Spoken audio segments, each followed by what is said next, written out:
মুখে অনেক হাসি, কিন্তু অন্তরে অনেক দুঃখ। নিজের বসত বিড়া ছেড়ে চলে যেতে হচ্ছে আজ বন্যার কারণে পরিবার পরিজন সবাইকে নিয়ে।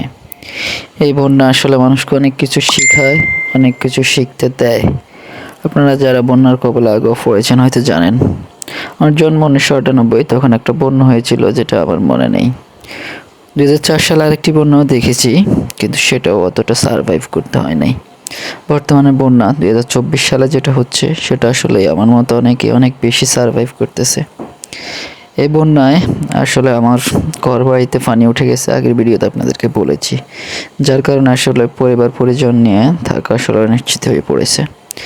এই অনিশ্চিত পরিবেশের ভিতরে যেখানে কোমর সমান পানি, ছোট্ট একটা মেয়ে, সংসার নিয়ে আসলে থাকা ইম্পসিবল।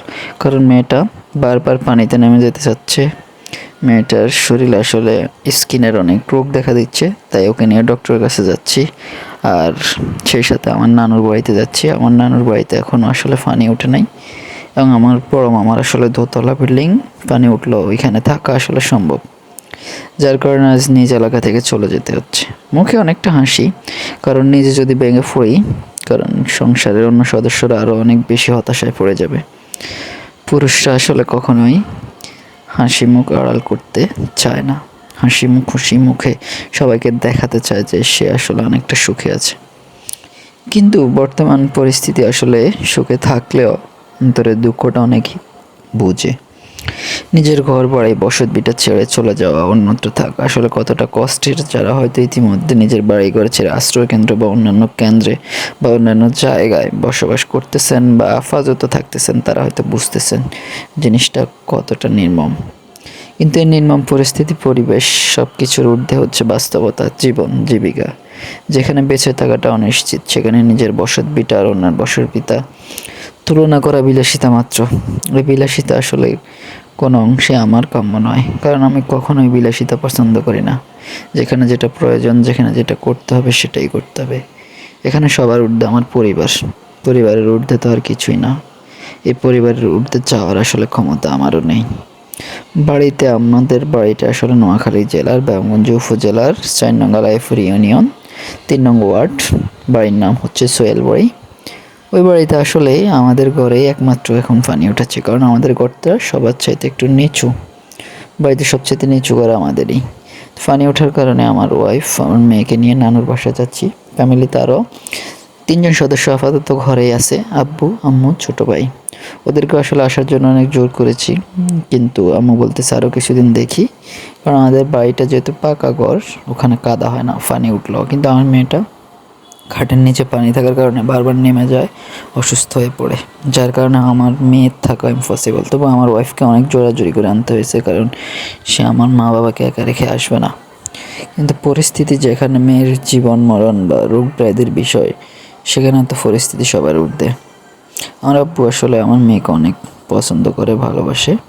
তার কাছ থেকে আমার মেয়েকে নিয়ে আসতে সে আসলে কান্না করে দিয়েছে। তবুও কিছুই তো করার নেই। সবার ঊর্ধ্বে তো একবারই বললাম, মানুষের জীবন। জীবনের ঊর্ধ্বে আসলে কিছুই হয় না। সব পরিস্থিতি, প্রতিকূলতা বন্ধ পাড়ি দিয়ে আমরা প্রায় 2 কিলোমিটার পথ ফানি, কিছু জায়গায় হাঁটু সমান, কিছু জায়গায় কোমর সমান। পাশে দেখতে ফেকতেছেন, উনি হচ্ছে আমার চাচা শ্বশুর। সামনে আমার মেয়েকে কাঁধের উপরে নিয়ে যাচ্ছে আমার সম্বন্ধী, আমার ওয়াইফের বড় ভাই। সবাই আসলে আমাদেরকে একটু আগিয়ে দিচ্ছে, আমাদেরকে একটু হেল্প করতেছে, কারণ আমরা একা একা যাচ্ছি অনেক দূর। 2 কিলোর মতো রাস্তা, দেখতেছেন কতটুকু পানি, কত পানির ভিতর দিয়ে যাওয়া লাগে। এটা আসলে সরসা ইউনিয়নের লক্ষ্মীপুরের পড়ছে।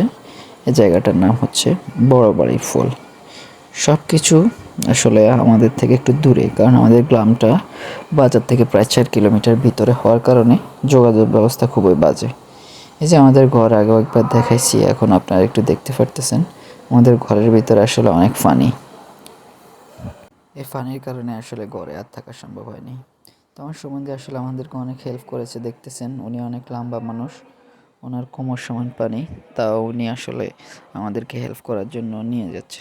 যাই হোক, সবাই দোয়া করবেন যাতে মেয়েটা সুস্থ থাকে। ওকে ডক্টর দেখাতে নিয়ে যাচ্ছি এবং নানু বাসায় থাকবো।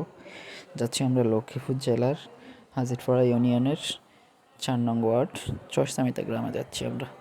সবাই দোয়া করবেন যাতে সুস্থভাবে আবার আপনাদের মাঝে ফিরে আসতে পারি, পরিবার পরিজন নিয়ে আবার আপনাদের নিকট যাতে আমরা আসতে পারি। ততক্ষণ পর্যন্ত ভালো থাকবেন সবাই। আবারও বলতেছি, আমার মেয়ে, পরিবার এবং সকল বন্যার্থীদের জন্য দোয়া করবেন।